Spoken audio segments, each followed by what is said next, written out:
I just got in from a run and my family's sleeping. It's like 6:30 on a Saturday morning, and it's 3 days before the national election. I've got some things to say. In this political election, there has been a huge amount of talk about whether people are freeloaders or whether people are paying their fair share of taxes. The argument has been, in some way or another, from one camp that the people who don't make enough money are not doing their fair share.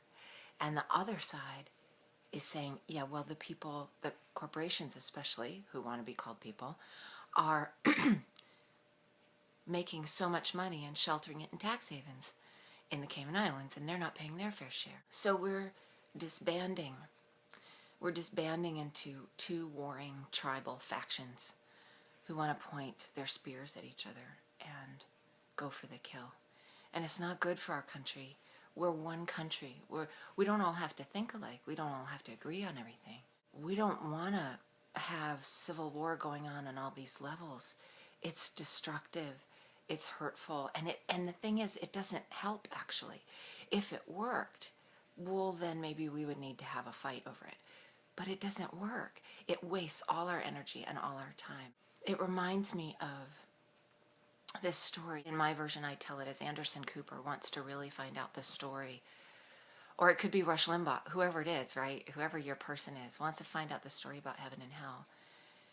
And he gets an exclusive interview and gets brought to hell for an expose.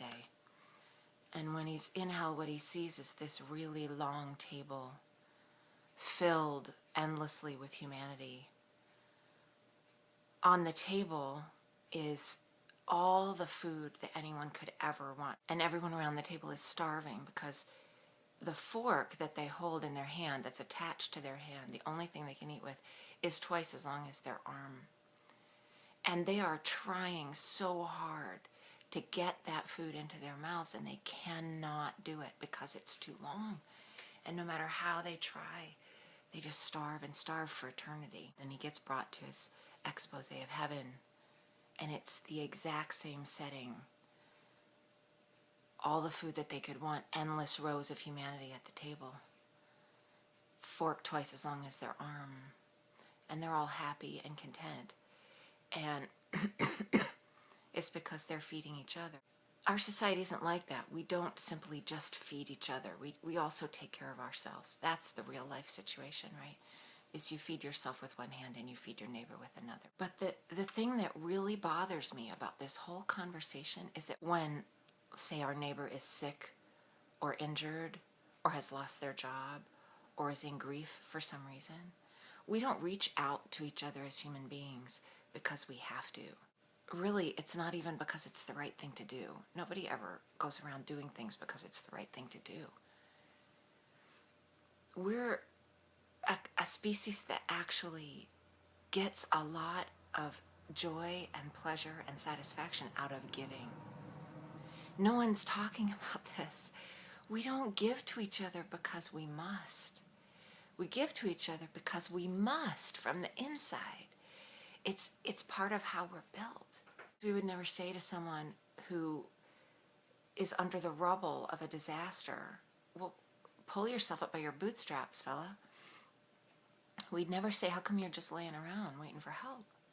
We'd never, it's absurd, right? We give to each other when we need it, not because we should, but because we want to.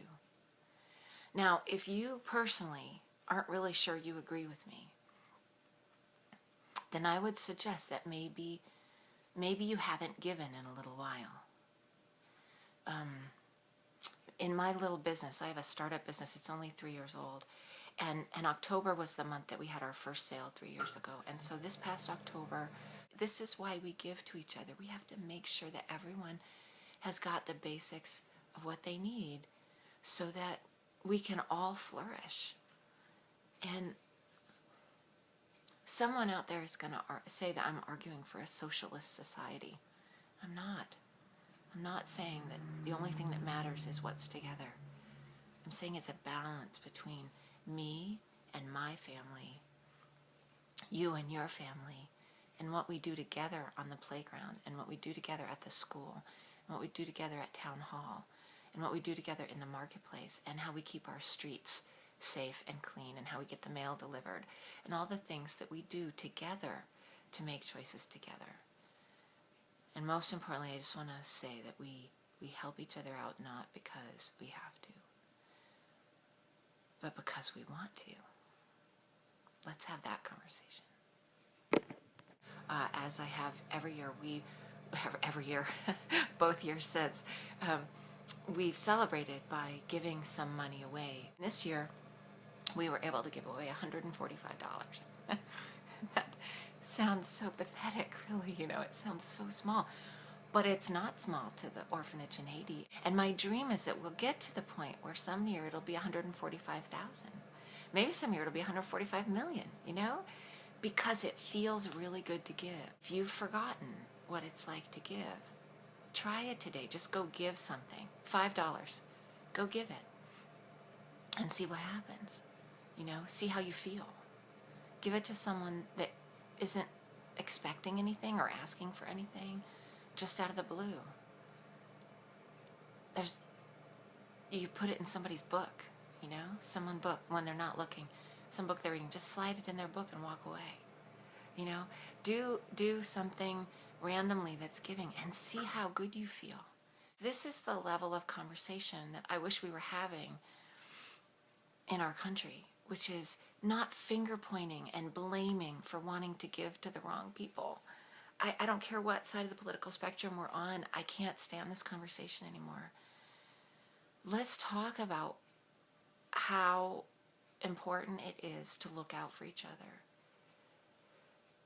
because it is how we know we're a giving member of our community, how we're a contributing member of the community, how good it feels to contribute. Let's have the focus be on that and not on how much can I get away with and how little can I give and hoard for myself. I like money as much as the next person. My kid's gonna need orthodontia, and I like a vacation, and I like a comfortable bed, and I like to eat really, really good food. I like to have money too. But if I don't give along with it, then it's all for nothing because it feels so empty. I mean, really, that empty feeling when you have more than you need and someone around you is in need and you could give to them, and you have to decide whether to hoard it for yourself or to share even some portion. I'm not talking about giving away everything you have. Nobody has to go live as Gandhi and be on the street and have nothing for themselves. It's just, how do we look out for each other and make sure that we're all okay? Because we're all in it together. This is why we give to each other. We have to make sure that everyone has got the basics of what they need so that we can all flourish. Someone out there is going to say that I'm arguing for a socialist society. I'm not. I'm not saying that the only thing that matters is what's together. I'm saying it's a balance between me and my family, you and your family, and what we do together on the playground, and what we do together at the school, and what we do together at town hall, and what we do together in the marketplace, and how we keep our streets safe and clean, and how we get the mail delivered, and all the things that we do together. I think this is the whole question of government, isn't it? I mean, if we could all just take care of ourselves, we wouldn't need a government in the first place. But there are some things that we do independently and some things that we do together, because we are independent creatures, but we're also social creatures. Humans are social creatures, and we live together in community. And so we have to have government. It's a way to make decisions together. And most importantly, I just want to say that we help each other out not because we have to, but because we want to. Let's have that conversation.